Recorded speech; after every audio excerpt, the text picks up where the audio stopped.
Assalamualaikum warahmatullahi wabarakatuh. Selamat pagi anak-anak semuanya.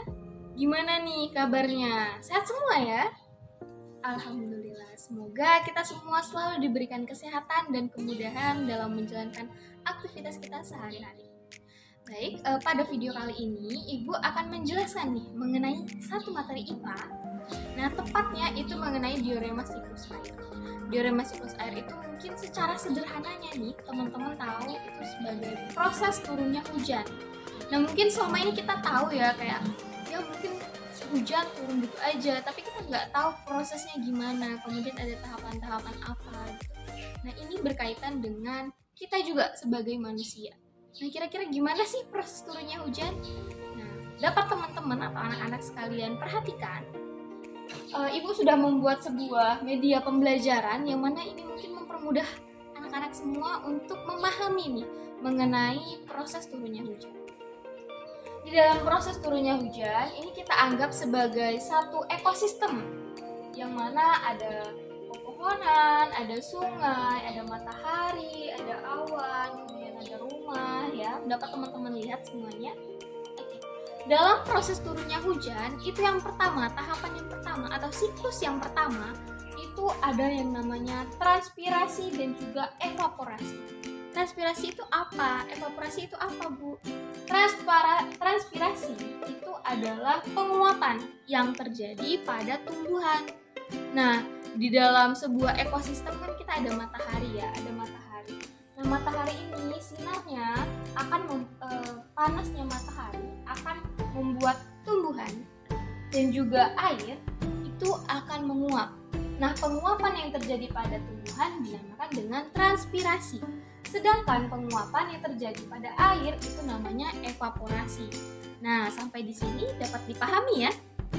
Apa itu evaporasi, apa itu transpirasi.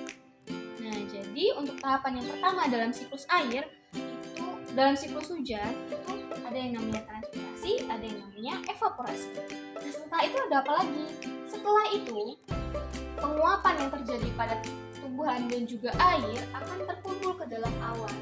Jadi, ini kita ibaratkan sebagai awan, nah akan terkumpul di dalam awan dan akan terkondensasi. Terkondensasi itu artinya terkumpul. Nah, lama-kelamaan setelah proses kondensasi akan terjadi proses presipitasi. Nah, presipitasi itu apa? Presipitasi itu adalah proses turunnya hujan atau butiran-butiran air dari awan. Nah, sampai di sini dapat dipahami ya. Jadi Ibu ulangi sekali lagi bahwa dalam proses atau siklus turunnya hujan atau dengan kata lain diorama siklus air, itu proses atau siklus yang pertama itu ada yang namanya transpirasi dan evaporasi. Dimana ini merupakan penguapan yang terjadi pada tumbuhan dan juga air. Yang mana penguapan ini akan terkumpul ke dalam awan yang akan terkondensasi. Setelah terkondensasi, ini akan mengalami siklus presipitasi. Nah, proses presipitasi itu yang kita kenal dengan hujan. Nah, setelah hujan ini turun, nanti akan berulang kembali. Setelah hujan berhenti, matahari muncul, kemudian panasnya matahari membuat air menguap, membuat tumbuhan menguap, kemudian akan terjadi kondensasi lagi, kemudian akan terjadi presipitasi lagi atau hujan. Nah, proses itu akan terulang selalu dan itu akan menjadi sebuah diorema siklus air yang sering terjadi dan pasti terjadi dalam kehidupan kita sehari-hari yang mungkin kita belum sadari. Nah, mungkin dari proses turunnya hujan ini anak-anak semua ada yang mau ditanyakan? Kalau semisal ada yang mau ditanyakan, boleh komen di video ini. Kemudian nanti akan Ibu jawab pertanyaannya dan kita akan berdiskusi secara bersama. Nah, mungkin ini saja proses diorema siklus air atau proses turunnya hujan yang terjadi dalam kehidupan kita sehari-hari dan perlu kita sadari bahwa air, tumbuhan itu perlu kita jaga, matahari juga perlu kita jaga. Seperti saat ini adanya global warming yang tentunya sangat berbahaya bagi kita semua dan patut kita waspadai gitu ya. Untuk tumbuhan dan air sendiri kita selaku manusia perlu untuk menjaga itu semua. Kalau kalau bukan manusia, siapa lagi yang akan menjaganya? Karena seperti yang kita ketahui saat ini hutan sudah semakin banyak yang gundul, kemudian air juga sudah semakin banyak yang tercemar.